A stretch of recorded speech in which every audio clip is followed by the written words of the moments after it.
Welcome back to First Take. Partying like it's 1999, these Knicks fans. New York going back to the NBA Finals. The Knicks have won 11 straight games in the postseason, and it started in Game 4 of the first round against the Hawks. Despite trailing in the series 2-1, New York won each of the next 3 games by 15 or more points to advance to the East semis. In those semis, the Knicks met the 76ers. They showed no signs of slowing down. In a sweep, the Knicks finished off the Sixers in Philadelphia by scoring 144 points in Game 4, their most in a playoff game in franchise history. A date with the Cavs followed in the conference finals, but it was a quick one. The Knicks completed another sweep and will enter the finals with a plus 19.4 points per game differential, the highest in NBA history. And so now the question is, I can't believe I'm asking this question, but I'm going to do it.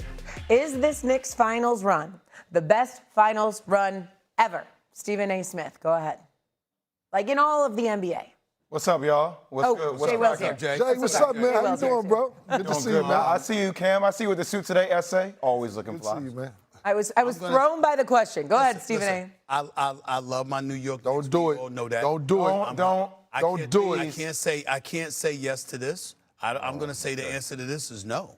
Thank It's nice to see them doing what they're doing, but they're not the 2017 Golden State Warriors. Absolutely. That won 15 straight before losing Game 4 to LeBron and Kyrie dropping 40 and LeBron having 31 before they won that series in 5 games. That's not what happened.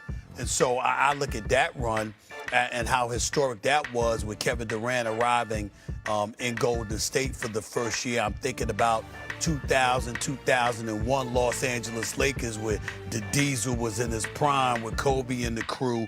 And they lost one game, won like 12 straight or whatever, lost the game in the NBA Finals. Allen Iverson, whatever it was, dropped 48.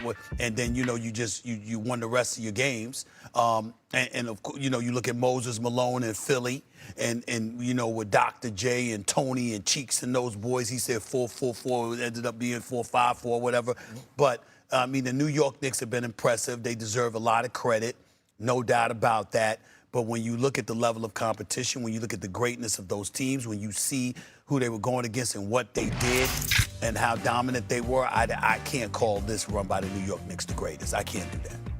Stephen A., you been in the sun, man. I see how your complexion getting close to here. Okay, No. They it's the orange and blue skies, and then they touch me up a little darker to make me look a little orange. That's all it is. Okay, I like it though. It's a good look. It's a strong look. But I'm going to be in the sunshine. Yeah. I mean, whether it's San Antonio or OKC, it gets hot in those places.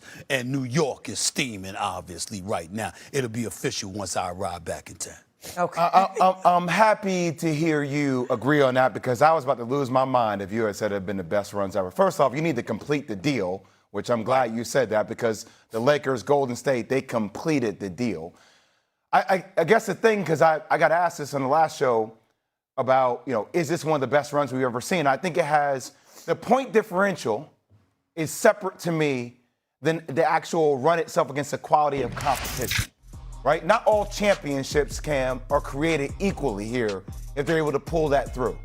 Now, Philly, with the way Joel Embiid was, Atlanta, with the way Atlanta was, watching Cleveland go through 2 Game 7s, be a shell of themselves, that credit is still on the Knicks for beating up on their opponent and taking their lunch money when the opportunity comes about.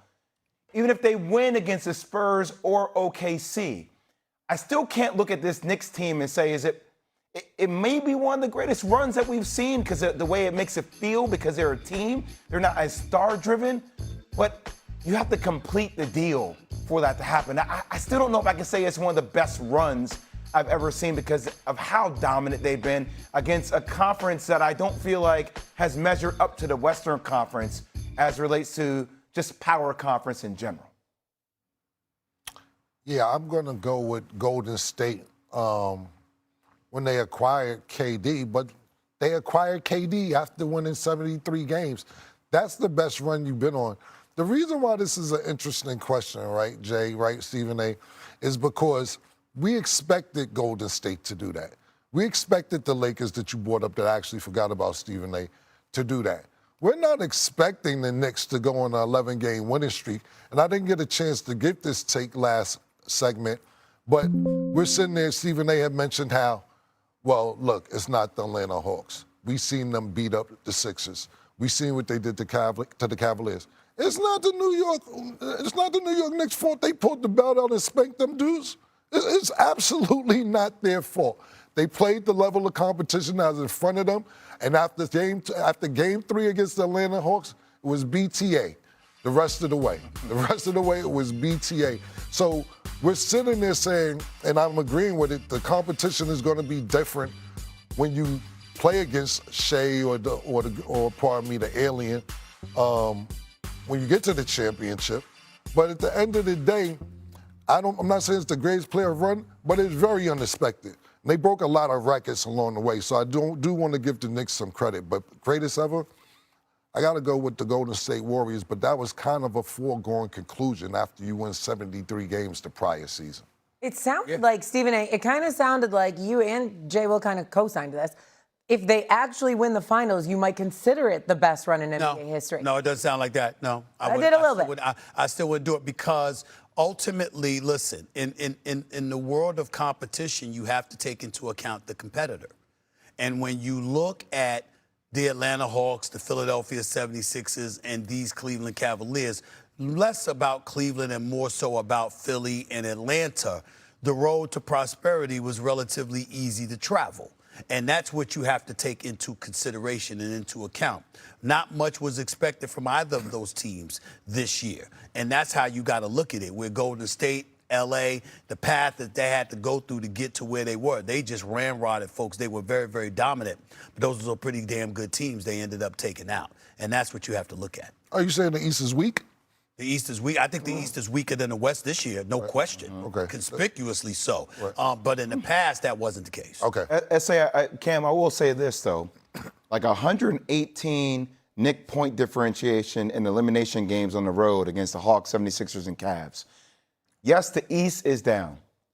But if they complete the deal, let's not forget the 5 first-round picks that the world was about to implode on.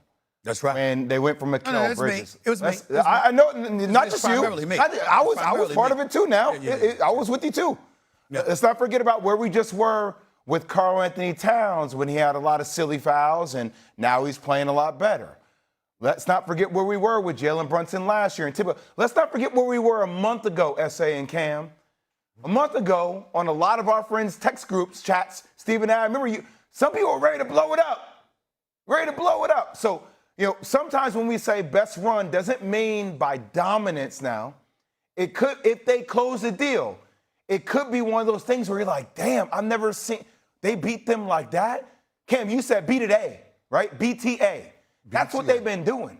So at some point, if they find a way to do it in the finals, right, we're going to have to put some serious respect on that now. Well, first of all, we're not lacking respect now. We're not lacking respect now. One of the best in NBA history. One of the best. But I will tell you this, Shay. I will tell you this, Shay and Jay. Here's the deal. If you handle your business against San Antonio or OKC in similar fashion to what we still